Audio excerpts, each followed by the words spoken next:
It's interesting, man, because earlier you talked about not naturally being inclined to go and ask for help, and put yourself out there. And while I shared that I have all these coaches and do all these things, left to my own devices, I'm also the same. Right? And so one of the things that I've been working on for the last little bit is taking action even when it doesn't feel right, even when it's uncomfortable, doing the hard, the bold thing, even when it's like there's a part of me that always wants to make sure there's a whole lot of certainty and this is the right move and I need to do the thing. Now that could be from, making an investment decision, making a big strategic move in the business, choosing what to do with children's schooling, I don't know, whatever, I'm making up stuff, right? And I will naturally be inclined to go, all right, well, I want to go away. I'm going to research this. I'm going to find out as much information as I can, and I'm going to get it right. And then I'm going to wait until it feels right, and then I'm going to act. Yeah. And if I want to, achieve where I want to go in my life, I don't really have the time to sit and wait on a lot of these decisions, and sometimes, let's not let perfect get in the way of good type stuff. Anthony Noud is an industry-leading coach from Australia known for his work with high-functioning individuals and high performance. He has a remarkable life story, having overcome teenage heroin addiction, obesity, and a deep-rooted sense of inadequacy to achieve significant personal success. Aside from becoming the natural heavyweight Mr. Queensland back in 2015, Anthony has continued to progress his own transformation and turn into a high performer himself. He is a co-director and head coach at Awakened Lifestyles. And today I had the chance to have a great conversation, ask some pretty deep questions, get pretty deep into various topics, and find out a lot of good things that I wanted to know, and hopefully you do as well. Hope you enjoyed this conversation with Anthony. If we don't get into it, but you're right. Because for me, I was listening to something recently. You actually had a conversation with Dan, and Dan's sort of a mutual friend of ours. And it's an interview you did, I believe it's 11 months ago from now. And you asked a question to Dan, which I was like, that's a pretty good sort of question to ask you, which is right now, if you're looking at what is between your ears, what goes through your mind right now on a day-to-day basis, what does that look like? Just to give us a sort of a place and time. And then I want you to go back to when you were 15 years old, and then put us in a position of what were the thoughts, what were the patterns going between your ears then? Wow, what an epic question. We'll start now. Yep.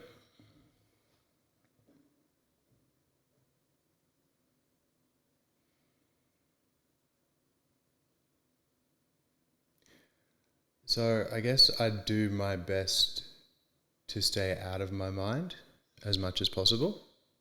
And what I mean by that is that constant kind of stream of thought, constantly analyzing, writing narratives, judging, shaming, blaming, criticizing, whatever it might be. I've found that to be ultimately really unhelpful. I have yet to be able to completely tame it. But I guess comparatively, you mentioned from when I was 15 to now, like I just lived with this kind of voice in my head that was really loud, really urgent, really busy, constantly focused either on the future and what I need to do or what I need to have, or what needs to be different. We talk about in the business, many people living with this sense that, everything's going to be okay when I'm someone else, somewhere else, doing something else. And so that was absolutely my experience. Or it was, ruminating on why I wasn't enough and what needed to change in order to get there. So that would have been the majority of my stream of consciousness. Today, I'd be lying if I said my mind still wasn't focused, 5 steps ahead of me at times, because it is. And I think to some degree it needs to be in order for me to achieve what I want to achieve, right? But the tone is completely different. Instead of previously being like a bully mind, which is constantly judging and critiquing me, now it's kind of like an ally, which is much more, I guess, kind, supportive, wants me to win, doesn't want me to harm myself. So it's kind of like a best mate in a sense that's like got my back and looking after me and supporting me to live in alignment with, you know, who I'm meant to be and who I want to be. Yeah, let's explore that. And I'm going to give you a contrast for me. And this was taking a while for me to really think through. And I try to get it from my parents and asking these questions and understanding this more. Because that mentality to me is really alien, right? And I'll explain why. Came over from Colombia when I was 9 years old, barely a lick of English. Right. When I came here, I had no friends.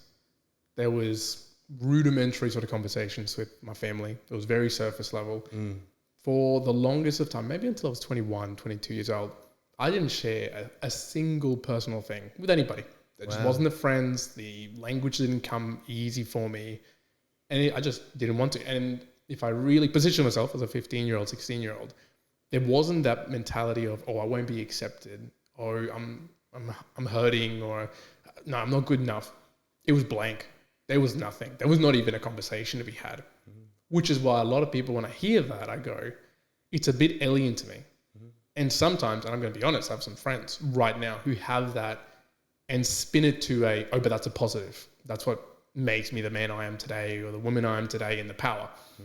Did you recognize when you were 15 years old, when you were having those thoughts, at any point that, hey, this is helpful, this is fun, or the inverse? Did you have at all any mentality there that, hey, this is harmful, but I'm going to continue doing it anyways? Just to clarify, when you say doing it, you mean listening to the thinking? Listen, to the type of thoughts that we're having between years.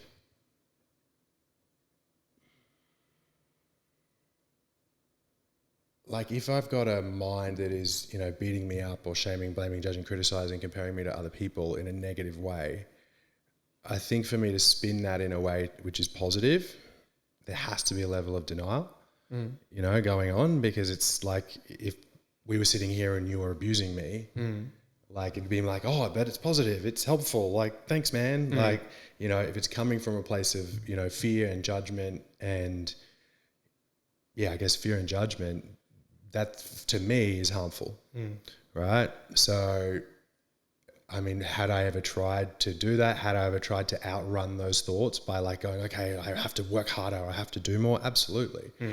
But I guess what I'm really thankful is that I found pretty quickly that nothing was ever enough.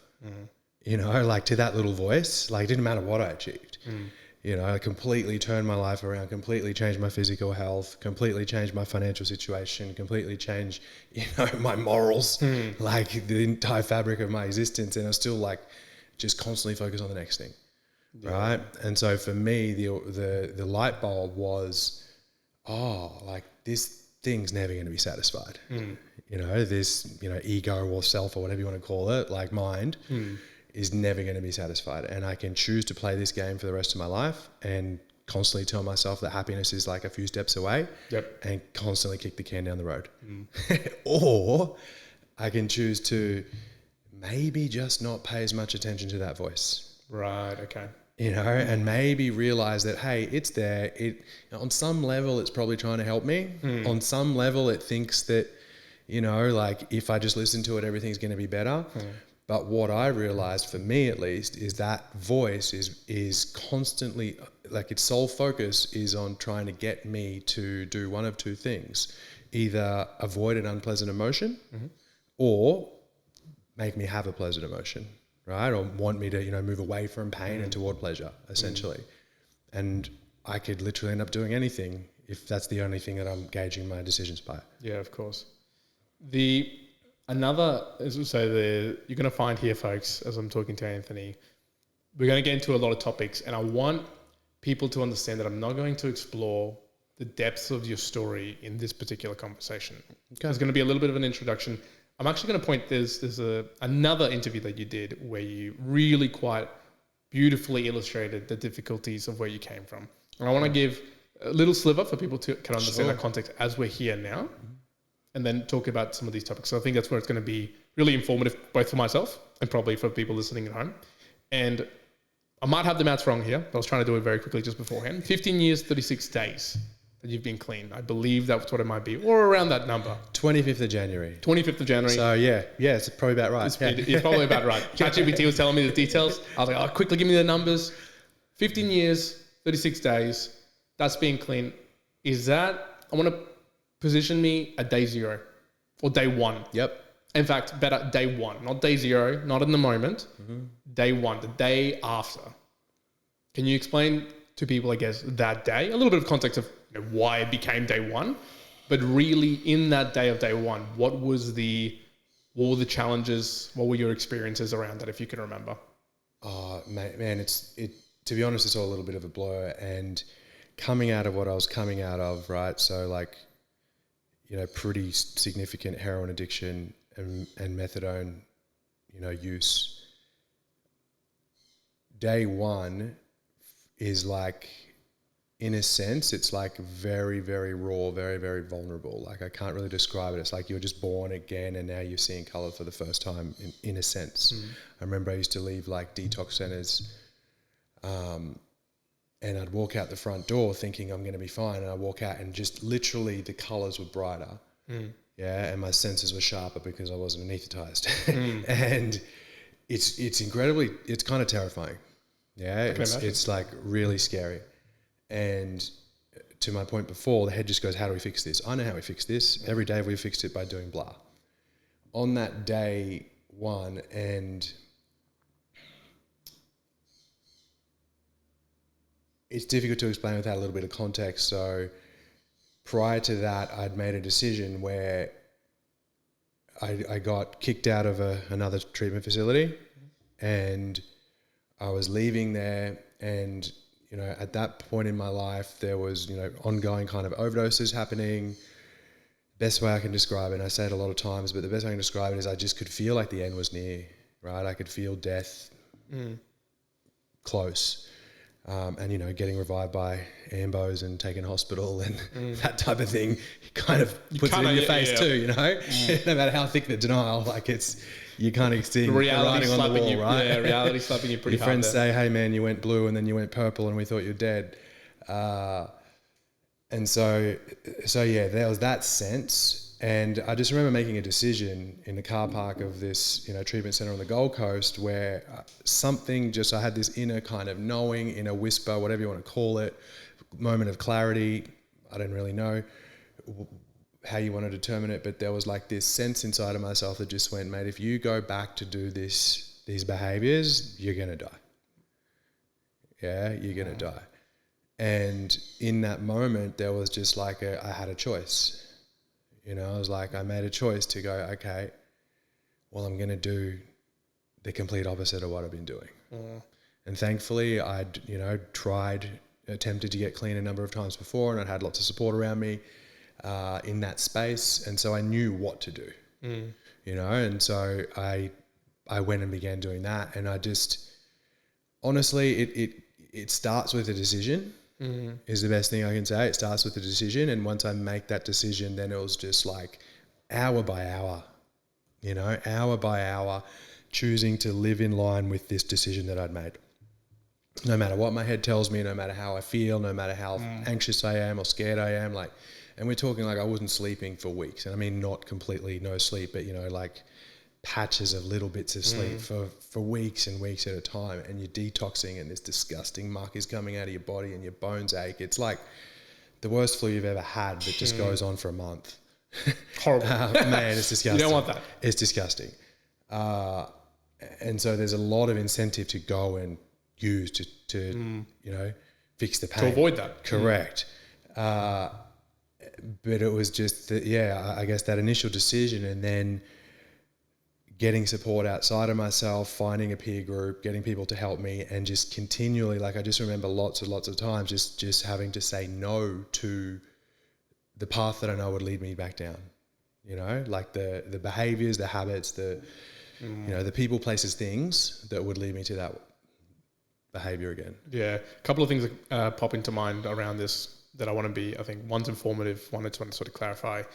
The finding that peer group that sort of helped you out then and now, would you have done a similar thing? How would you go about finding that peer group at the time, obviously coming through that? Was it quite easy? Is it just as easy nowadays with people sort of listening to something like this? How would you approach it, or how did you approach it then? So at that point in time, I felt like I didn't have any other choice. Yep. Right? I'd made this decision and the evidence was clear. I can't do this on my own. I need help.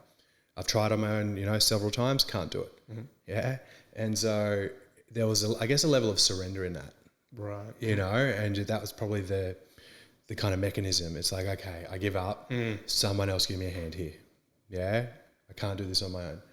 And once that surrender had taken place, I was like, okay, now I'm willing to kind of be led and, you know, follow instruction and do the scary thing. Today, it's similar. Like, I mean, that's a really powerful skill, and one that I teach a lot is like, find the most believable person you can that has what you want and get around them. You know, and if you have to pay to get around them, like, it's money well spent. If you're in that place where you're willing to do the work and you've made the decision, right? That's a really good point. You know, and you're surrendered to do the thing. It's like, if you just want to pay someone to take your pain away, not going to work. But if you're like, if we pull that apart, like, you've made a decision you want to change, you're willing to be led, get around the people that have what you want, right? And do what they say, kind of blankly almost, obviously, you know, within reason, but that's what I still do today. I still have multiple, you know, coaches or people that I work with that support me in different areas of my life. And anytime I've got something I want to work on, I go find the most believable person I can access and generally pay for it. Yeah. And I'm going to be direct here and like honest with it. Please. I've had a real challenge to always thinking that. And I know, like, I can almost third person see myself and go, Juan, I know you think you want to try and do it all. I see it from my dad. I see it from myself. It's a very direct lineage of, no. I'm going to do it all myself. I'm not going to go and learn and teach someone. I'm not going to pay. What is his money? And even now where finances have improved in my life and there's the ability for that, you better believe I'm still very stubborn with that mentality. And it's one I know is harming me more than helping me, even though it's, you know, it's not something that I want to progress with.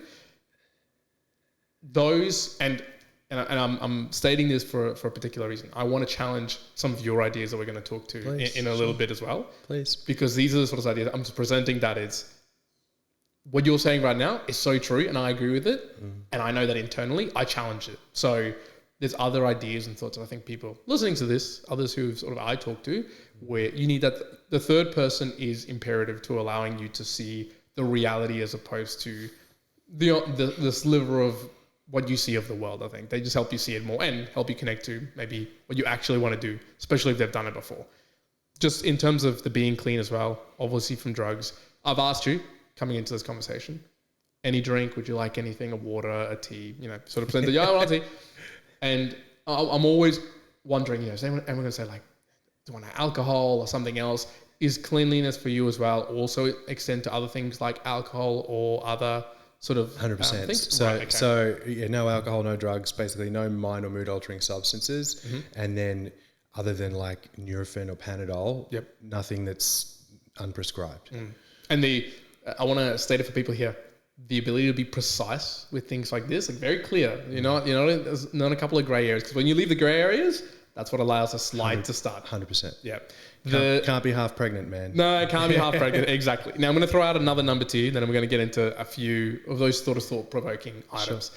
Sure. I believe at this point, again, with the numbers, you're above 5,500 meditations that you've sort of done. You're tracking them through an app. I'm not sure which one you actually use. 2,700 plus days in a row.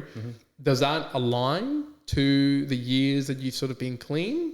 Not sure. No. Okay. Not like, no. Not to that exact. No. And so then I want to just ask the question of why meditation and why so long? It's funny, man, because I sometimes post on my stories or my Instagram, you know, my